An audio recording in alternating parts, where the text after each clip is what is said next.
الحمد لله رب العالمين، والصلاة والسلام على خير خلق الله محمد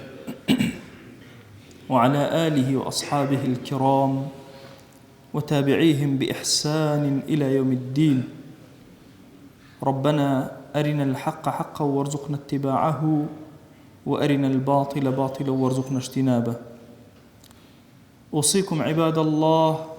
ونفسي قبلكم بتقوى الله وكثرة مخافته، فإن التقوى شعار المؤمنين ودثار المتقين، ووصية الله تبارك وتعالى في وفيكم وفي الخلق أجمعين. وشوي سكام بخشناي إنساننا وصدق كردي ينجى هرما نفر مهمكا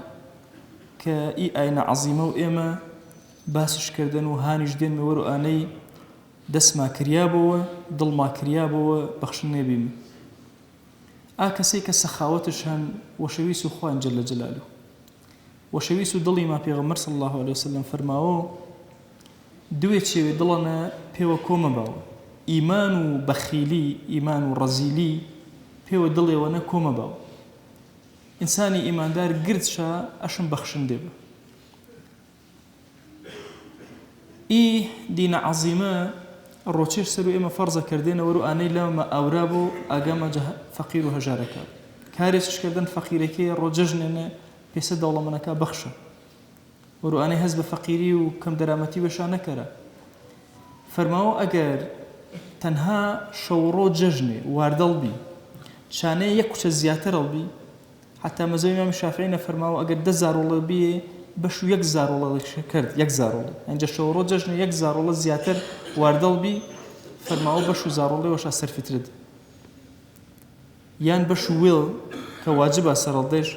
الرئيس عائلة ده أجر أيشات يجل بنا ندريا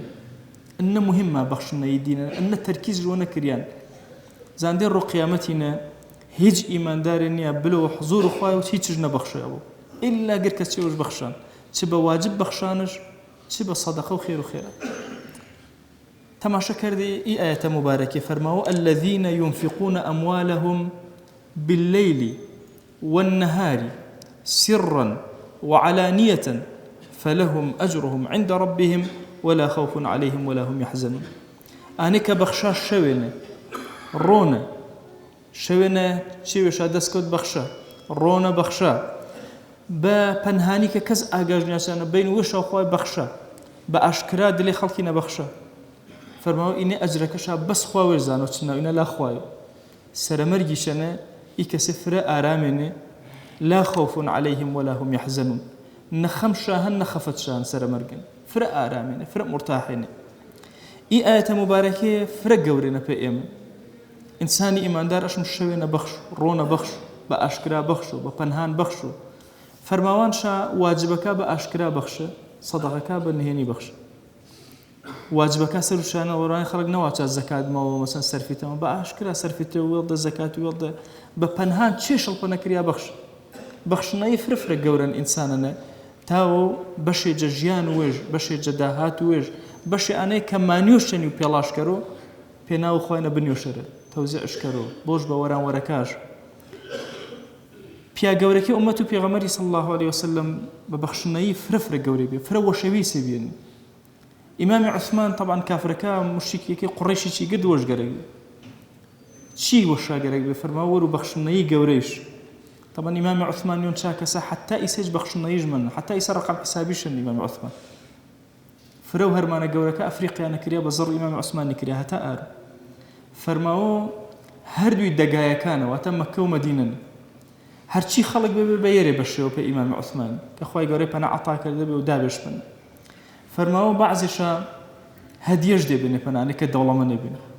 أنا فقير بي بني زروها وكاريش دي بني بنا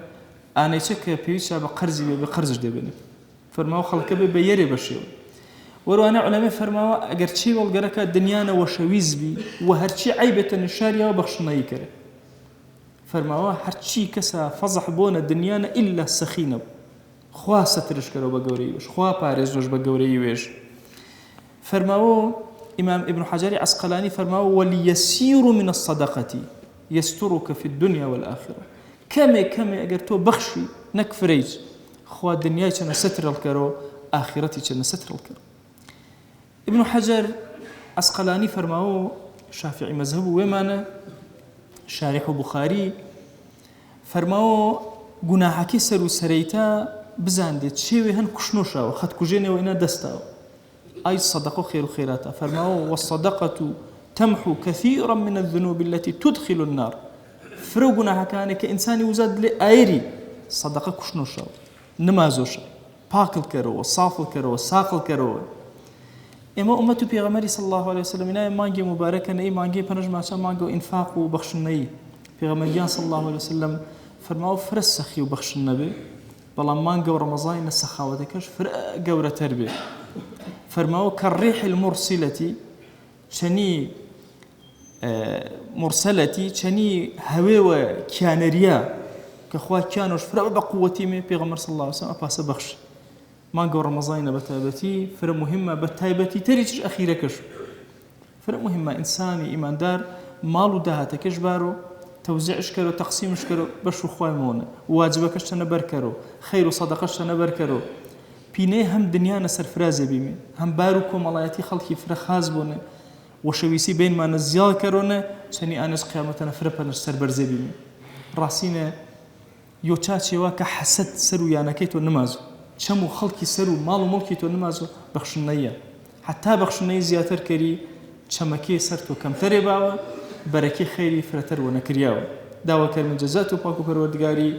كامال دهاتو سروتو سامنا دين مشپنا داوا جوانا كرم كبرحمتو ويشكاري ما پنكرو تام راوشنا بخشمش خواه داوا وانا كرم بكرم ويل برحمتو ويل ببزي ويل ضلي قورا ما دپنا فكري قورا ما دپنا بارزنا ما جگر خرابي ويا رب العالمين خواه قد توشو حرامي ما مكره ان حلال ما دپنا يا الهي قد توشي حرامي نبي يا رب العالمين.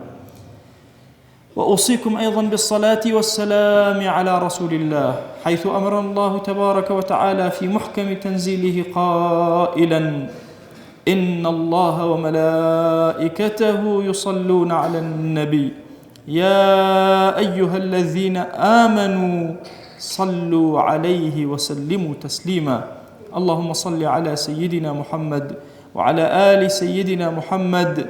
وبارك على سيدنا محمد وعلى آل سيدنا محمد كما صليت وباركت على إبراهيم وعلى آل إبراهيم إنك حميد مجيد. اللهم اغفر للمؤمنين والمؤمنات وللمسلمين والمسلمات ولمن أنشأ هذا المكان. اللهم أعز الإسلام والمسلمين وأهلك الكفرة والملحدين.